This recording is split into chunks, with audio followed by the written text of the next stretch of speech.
Coleção Terror em Dobro, relembrando 2 casos do canal sobre um mesmo assunto.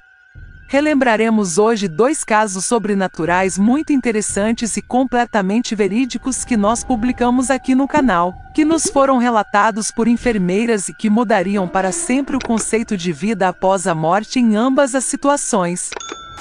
O primeiro relato ocorre com uma destas profissionais de saúde no seu próprio local de trabalho. Já no segundo caso, vamos observar que o fato paranormal acontece na residência da enfermeira, porém com ligação direta à sua atividade profissional. Conheceremos, a partir deste momento, 2 relatos bastante impressionantes e curiosos em que 2 enfermeiras bem capacitadas e totalmente éticas ficaram maravilhadas e perplexas, devido aos acontecimentos estranhos vividos por elas. Quando for visitar um hospital, trate sempre com respeito e atenção os trabalhadores que estão lá para cuidar dos pacientes. Eles podem estar sendo provados pelo mundo espiritual de um jeito que você nem imagina.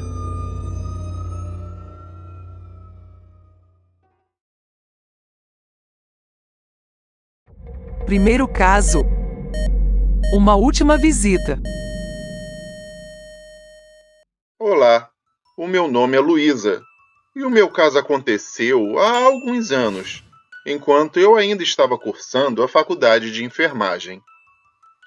Naquele dia eu estava de plantão, em um dos maiores hospitais de São Paulo, que agora prefiro não citar o nome devido às questões éticas. Eu atendia pacientes que estavam internados na unidade de oncologia durante o meu estágio da faculdade. Para quem não sabe, essa é a área que lida com tumores e cânceres, então é comum que muitos pacientes venham a falecer durante a internação. Era um dia frio de junho, aproximadamente 7h30 da manhã. Chovia bastante e o dia ainda estava bem escuro, mesmo já tendo amanhecido há mais de 1 hora. Eu estava seguindo a minha rotina de trabalho, conferindo os prontuários dos pacientes e anotando sobre suas patologias para estudo posterior, quando passei na porta do quarto do Sr. José. Esse paciente tinha um raro câncer do tipo hepático e, infelizmente, já era caracterizado como paciente terminal. Então, era comum que sempre que passássemos pelo seu quarto, parássemos para dar uma olhada e verificar o seu estado geral.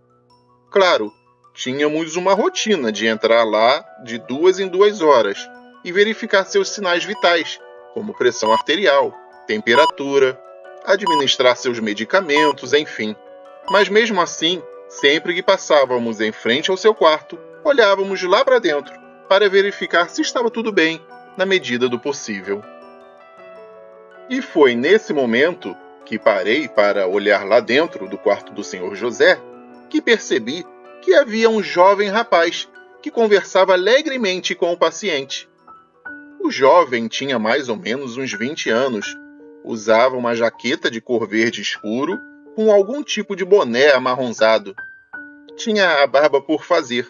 Além disso, tinha um sorriso muito alegre e era muito carinhoso com o Sr. José. Obviamente, era muito cedo para visitas, mas eu não estranhei o fato, pelo motivo do paciente ser de estado terminal. Às vezes, nesse caso, o enfermeiro-chefe liberava visitas fora de hora. Só achei meio estranho o rapaz ter entrado sem eu ter percebido, pois desde a hora que eu cheguei, eu tinha a porta do quarto quase sempre à minha vista. 1h30 depois, eu fui até o quarto do paciente administrar seus remédios, e ele estava todo feliz. Dizia com muita alegria que recebera uma visita bastante querida, que tinha vindo de muito longe.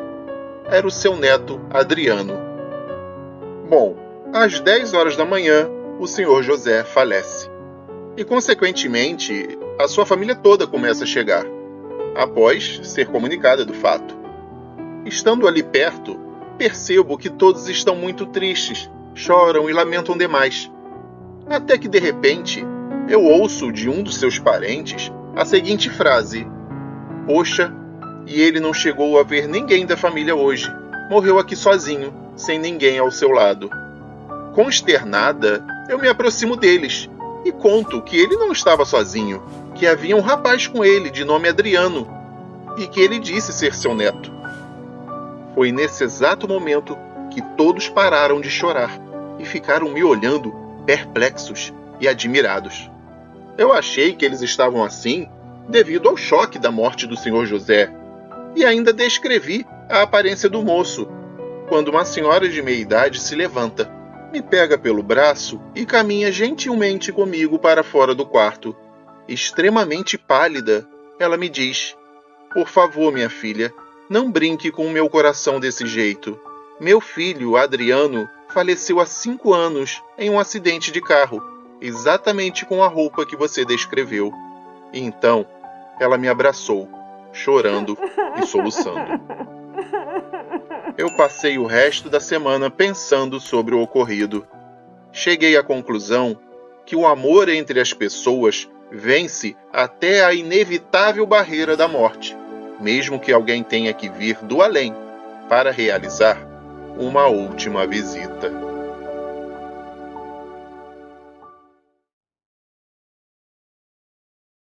Segundo caso, eu tô aqui.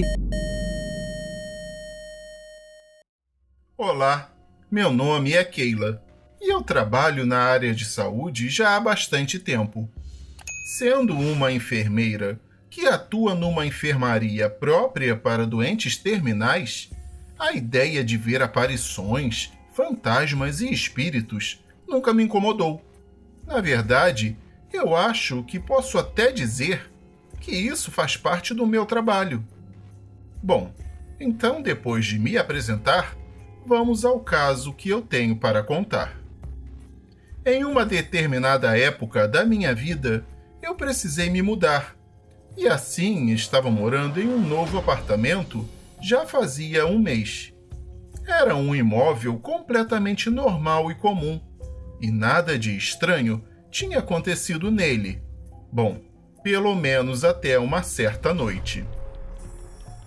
Era de madrugada, e eu acordei de repente, sentindo que alguma coisa estava errada. Eu abri meus olhos e vi a figura de um homem idoso parado ao pé da minha cama. Eu achei que estava sonhando. Sentei na cama e então esfreguei os olhos. Olhei de novo, na mesma direção, e vi que ele ainda estava no mesmo lugar e na mesma posição. Eu apenas deixei para lá e me deitei para dormir de novo. Quando eu fechei os olhos, eu ouvi alguns passos no assoalho do quarto. E depois, uma voz sussurrar bem levemente no meu ouvido as seguintes palavras: "Eu tô aqui." Eu estava completamente sozinha, mas mesmo assim, eu não me alarmei com isso. Apenas voltei a dormir. Algumas semanas depois, em uma noite de sexta-feira, uma amiga veio me fazer uma visita e ficamos conversando até tarde. Quando ela foi embora, já passava da meia-noite. Pouco depois que ela saiu, alguém bateu na minha porta. Era um homem dizendo que era meu vizinho, que morava em um outro andar, mas no mesmo prédio que eu. Ele falou que havia batido acidentalmente no meu carro e que eu precisava sair para ir ver o estrago. Naquele momento, alguma coisa me sensibilizou e eu não tive um bom pressentimento sobre aquilo. Falei para ele que era muito tarde e que eu não iria ver nada naquele momento, que o que quer que tivesse acontecido poderia esperar até o dia seguinte. Confesso que a vizinhança por ali não era muito boa mesmo, e saber sobre isso também me ajudou a tomar essa decisão. O problema é que o suposto vizinho não se conformou com a minha resposta e ficou tentando me convencer a abrir a porta de qualquer jeito. Ficou pedindo um cigarro emprestado, um copo d'água e coisas do tipo. Após discutir com ele por um tempo, através da porta, eu decidi que era hora de chamar a polícia, pois parecia que ele estava ficando cada vez mais agressivo. Saí dali e fui buscar o telefone celular que estava no meu quarto. Quando eu comecei a digitar 190, me lembrei de que eu não tinha trancado a porta depois que a minha amiga tinha saído.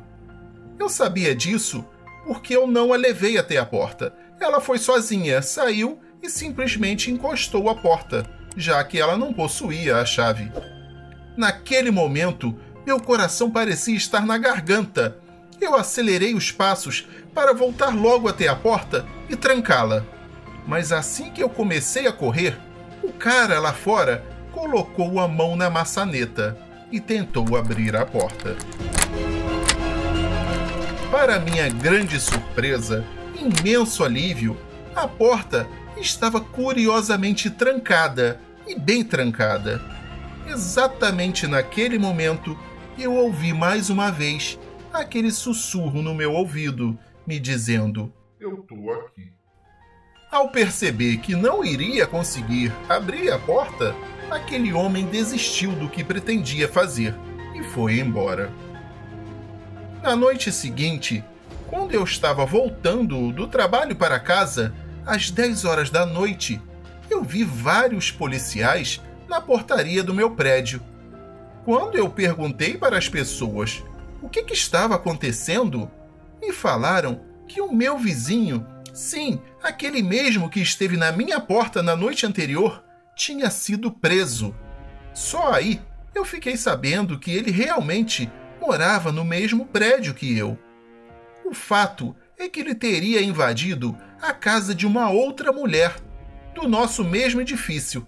Tinha atacado ela e feito coisas terríveis com a coitada. Obviamente, eu fiquei muito perturbada com isso e comecei a pensar que provavelmente eu teria sido a primeira vítima escolhida por ele.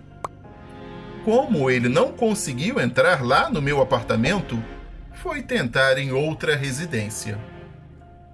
Após pensar muito sobre isso e dar uma olhada nos registros dos meus pacientes recém-falecidos, eu acredito que aquela era a voz de algum deles, até porque aquela voz me soava familiar. É quase certo que ele estava ali para retribuir o carinho que eu tive com ele. Eu acho que ele me protegeu de algo terrível naquela noite. Talvez tenha até salvo a minha vida. Eu só queria ter tido condições de fazer o mesmo por ele.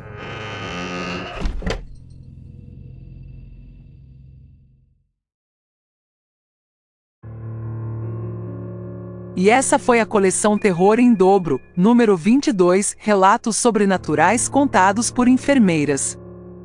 Escreva aqui embaixo qual caso você gostou mais, o número 1 ou o número 2. Estamos curiosos.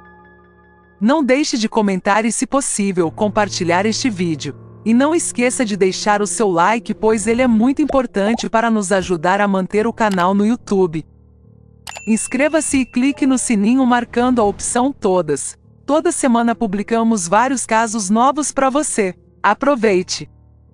Eu me despeço de você deixando um forte abraço. Obrigado e até o próximo caso para ouvir no escuro.